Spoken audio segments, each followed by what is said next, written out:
So today I'm making a video about something that is so relevant in society that no one wants to speak about, but I'll let me be the one to speak about it because it is really hurtful that no one speaks out about this, and when you do, you honestly look like no, people look at you like you're this bad seed or something like that. Let's talk about toxic relationship with our mothers. Let's for once put this all out on the table because I realize in society we look at women, especially mothers, like they're the superwoman and they can never do any wrong and they're this big goddess that we put on a throne. And when it comes to fathers, if they were the one being toxic to us, we would just be like push them to the side, cut him off, XYZ. I was talking to my friend and we was talking about a particular scenario. If you heard about someone's father that was abusing them, instantly people be like, cut him off, XYZ, he's no good, he shouldn't be doing that, XYZ. But if you heard about a situation where your mother was abusing you, everyone down to the church, anywhere I go, and this has happened to me personally, be like, no, you have to forgive your mother, you have to bear with her, she doesn't know what she's doing, and all the world of excuses for our mothers.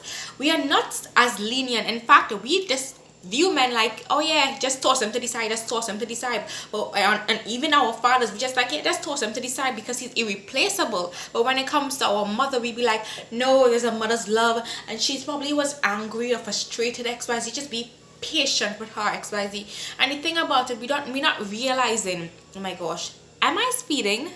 I'm probably, let me slow down because I have all this energy inside of me. We don't realize how detrimental this is to our health and to our mental health. Do you know how many times I have gotten physically sick because of this? My health was good. Well, actually, your health is more than just eating right and exercising. It's also about your mental capacity and whatnot. My environment was so toxic because of my mother that I actually became sick. That was a physical manifestation of how ill I was inside, how broken-hearted I was feeling. And let me just give you a little history about my relationship with my mother. And I would know for a fact there are people out here that can definitely relate to this. I definitely know. And this is how I become it. Now, I have not become it. Yes, I'm not all the way over it and completely healed from it, but I'm healing day by day by day. So let me just give you a bit history because I don't want to go too in depth, but I really want to show you all my journey when it comes to my mother. So I have a narcissistic mother. I know for a fact this is very common, and people like to play off in society like, you know, dysfunction is not something that is very common. Dysfunction is something that's very common in society. Let's be honest, I put that out on the plate. This video is all about 100% honesty. I mean, speaking the truth. Now, the truth could be a perspective, subjective, sorry, based on people's perspective. But let's go straight down to it. Dysfunction is quite normal in society. The fact of the matter is that we normalize dysfunction. Good. So she is a narcissist. I mean, and I honestly have looked at this pattern that has been passing along in my family of certain women not being having really good relationship with our mothers. I was a representation of that. My mother then had a good relationship with her mother, and her mother then had a good relationship with her mother. So you can definitely see the pattern that has been passed on over and over.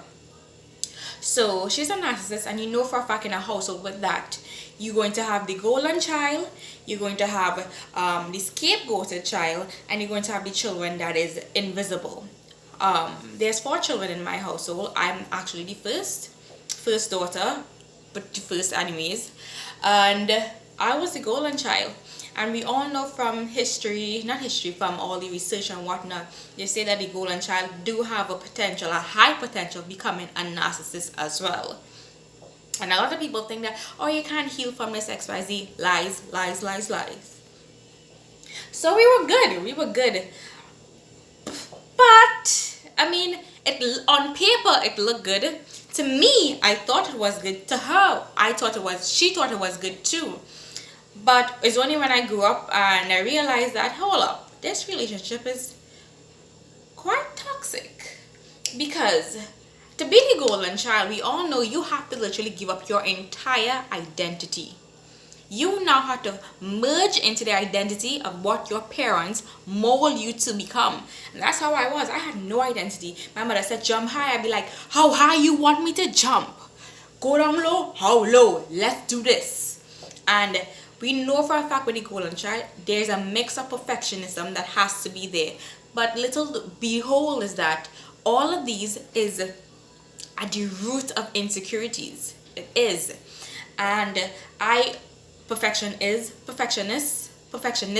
is at the root of insecurity. So I was literally that. I literally had to be I wanted perfect grades. I had perfect grades. I wanted to excel at literally everything, all the sports, all the competitions, my work, everything that I put my hands at.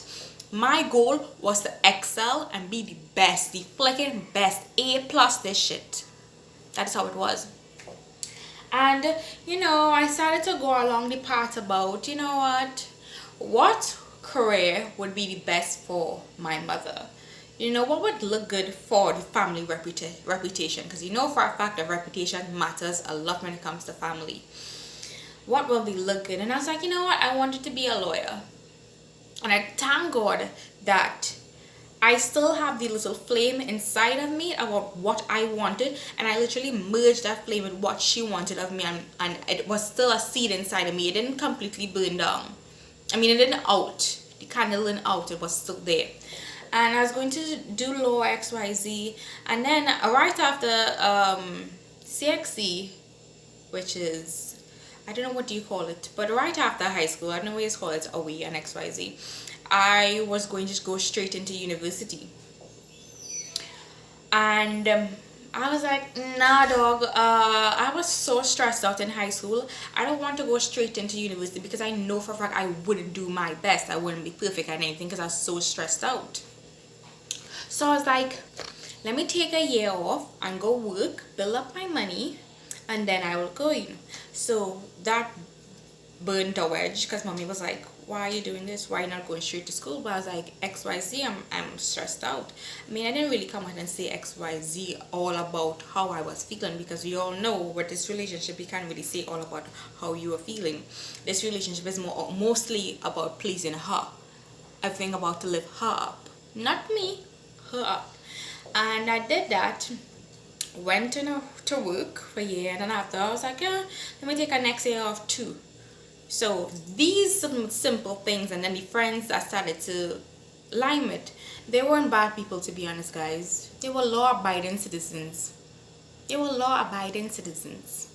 weren't doing anything wrong. There wasn't on the wrong path, doing anything that morally wrong, doing anything to question the integrity, XYZ, just the friends that I had. And she didn't like them because of their lifestyle, which was not bad, to be honest. It is really not. Anyways, keep going on. So yeah, and then we started to burn. It was like we started to just distance ourselves from each other, but it was a feud. It was a beef in between, because the choices I was making, which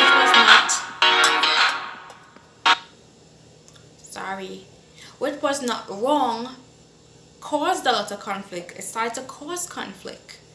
It is not, the choices I was making wasn't morally wrong. It wasn't going against my integrity, but she didn't want that. And I was like, I want to make me happy now.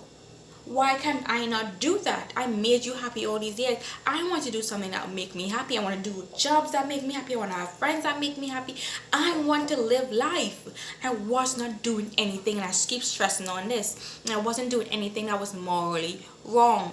I was going against my integrity. And yeah, so all of that, I'm not going to go into deep details about all of these things, but all of this caused a lot of chaos and drama. And I was like, why would you treat me like that? Because I've done all these things to make you happy and proud of me. I thought you loved me. I want your approval. I've gotten your approval all my life, but now when I want to do something that literally makes me happy and benefit the world as well, why can I not get that same approval that I was getting? Why am I not getting that same love? And I realized our love, the love that she had for me, was just based on conditions, was conditional love. If I do this condition, yeah, good job. If I don't I do something else that she didn't approve of, then complete silence. So she would completely go against it. And we all know the relationships with a narcissist and whatnot. And this honestly, literally breaked me. And I this triggers my spiritual awakening. Actually, no, it didn't. Another thing triggered it, but it was a catalyst that pushed me deeper into it. And I went through all the different stages of grief. I went through anger. I was so freaking angry at her. Like, I would have literally be like a ticking time bomb on her. As soon as she come into my presence, I'm angry, instantly turn angry. And it's like da da da da da da. I would literally explode on her. XYZ. And I didn't care. I'd be like, this is what you did to me. How could you do this to me? XYZ. I was angry. I was depressed. It had like months that I was literally depressed. At days where I literally lying in my bed and I'm crying my eyes out because I'm so depressed at this particular situation. You wouldn't believe it.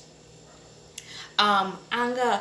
I even went through denial. I started to romanticize my past and be like, you know what? She can change. XYZ. This didn't really happen. I literally started to deny what was happening.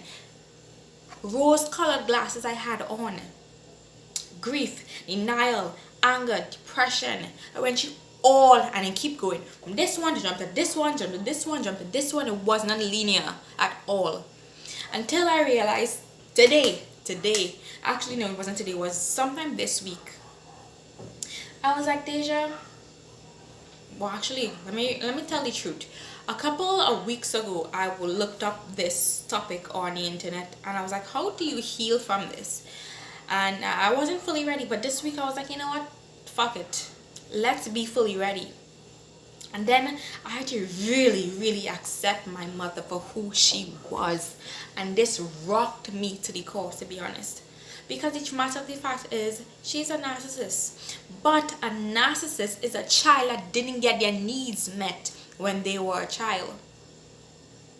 They were in deep trauma. And the only way to get their needs met was to literally manipulate people. And that is the truth of the matter. It is like trying to take bread away from a starving child. She needs that love. And I'm not trying to pick up my mother at all.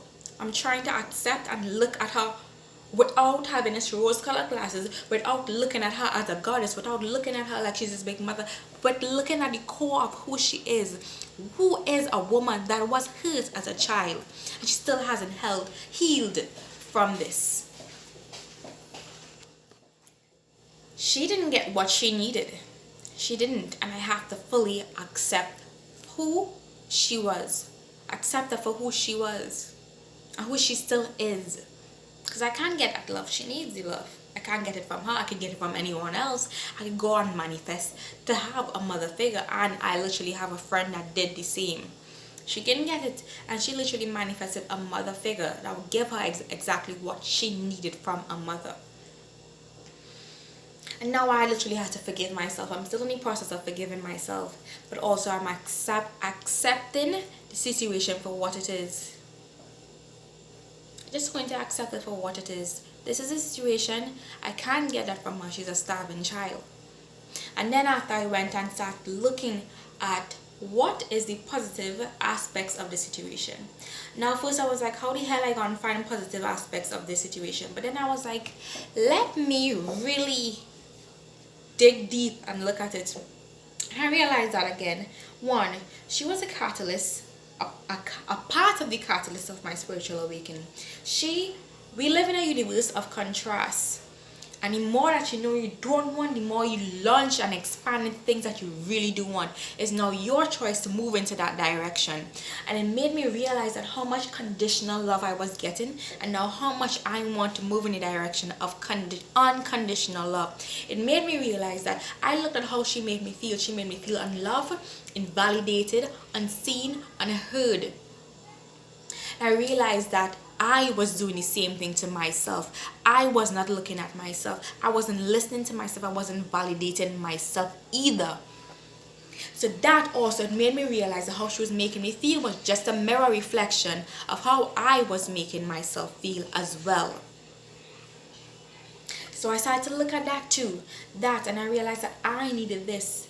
And I also realized that, listen, there is what I'm looking for. There's bit out there, and I need people, because there's parts of me I'd be like, nah, I don't need nobody, and there's parts of me like I do.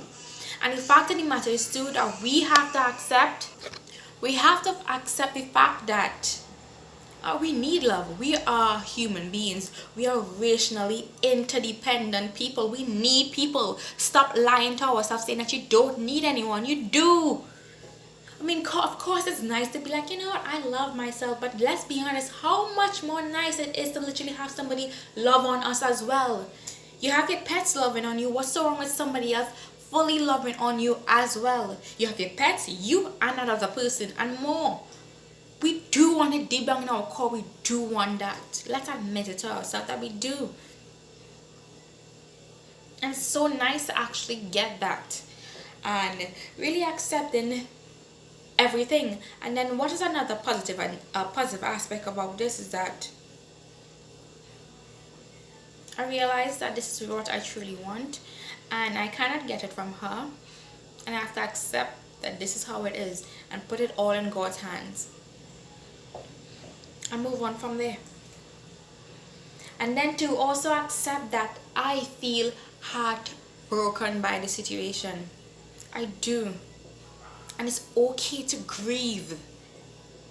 Give myself the time to grieve.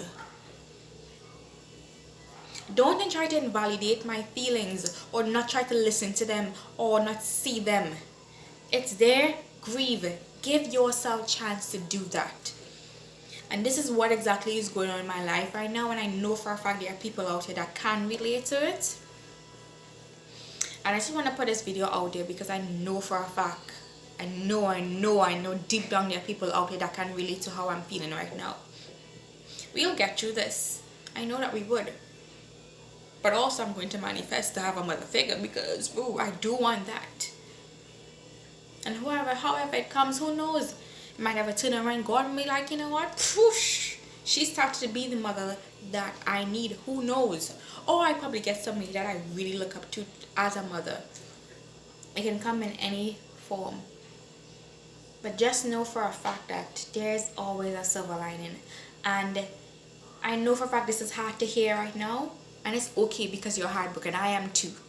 So let's sit in that and really feel what we feel and really mourn that loss. Guys, have a great day.